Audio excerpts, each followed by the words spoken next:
মার্কিন হামলার জবাবে আমেরিকার শক্তিশালী MQ-9 রিপার ড্রোন ধ্বংস করেছে ইরান। পাশাপাশি জর্ডানে ইরানি ব্যালিস্টিক ক্ষেপণাস্ত্র ও ড্রোন প্রতিহত করার সময় 2 মার্কিন সেনা নিহত হয়েছেন। এরই মধ্যে হরমুজ প্রণালী দিয়ে IRGCর কঠোর আলটিমেটাম বৈশ্বিক জ্বালানি বাজারে কম্পন সৃষ্টি করেছে। ইরানের অদম্য প্রতিরক্ষা এবং বৈশ্বিক কূটনৈতিক মোড় নিয়ে বিস্তারিত থাকছে আজকের বিশেষ সংবাদ বিশ্লেষণে। তো স্বাগত জানাচ্ছি আমাদের আরও একটি নতুন ভিডিওতে।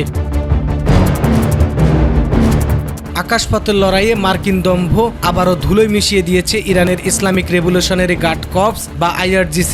ইরানের শিপা নিউজের দাবি অনুযায়ী খুজেকিস্তান প্রদেশের আহরাজ শহরের আকাশে আকাশসীমা লঙ্ঘনের দায়ে একটি অত্যাধুনিক মার্কিন MQ-9 রিপার ড্রোন ভূপাতিত করা হয়েছে। পেন্টাগনের এই কোটি ডলারের নজরদারি প্রযুক্তি আজ ইরানের ক্ষেপণাস্ত্রের কাছে সম্পূর্ণ অসহায়।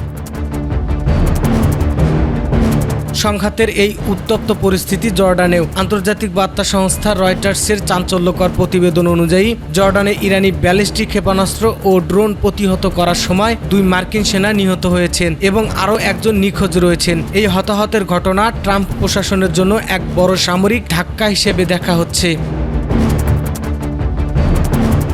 এদিকে বিশ্ব বাণিজ্যের লাইফলাইন হরমুজ প্রণালী নিয়ে IRGCর কঠোর আলটিমেটাম বৈশ্বিক জ্বালানি বাজারে কম্পন সৃষ্টি করেছে। ইরান সাফ জানিয়ে দিয়েছে, আগ্রাসন অব্যাহত থাকলে হরমুজ দিয়ে এক ফোঁটা তেল গ্যাস যেতে দেওয়া হবে না। অন্যদিকে মার্কিন নিষেধাজ্ঞাকে বুড়ো আঙ্গুল দেখিয়ে মাত্র 20 দিনে চীনে প্রায় $600 কোটি তেল বিক্রি করেছে ইরান। বুলমার্গের মতো অর্থনৈতিক সংবাদ মাধ্যমগুলো বলেছে, যুদ্ধের মাঝেও চীনের এই বিশাল সমর্থন তেহরানের অর্থনীতির জন্য এক শক্তিশালী লাইফলাইন।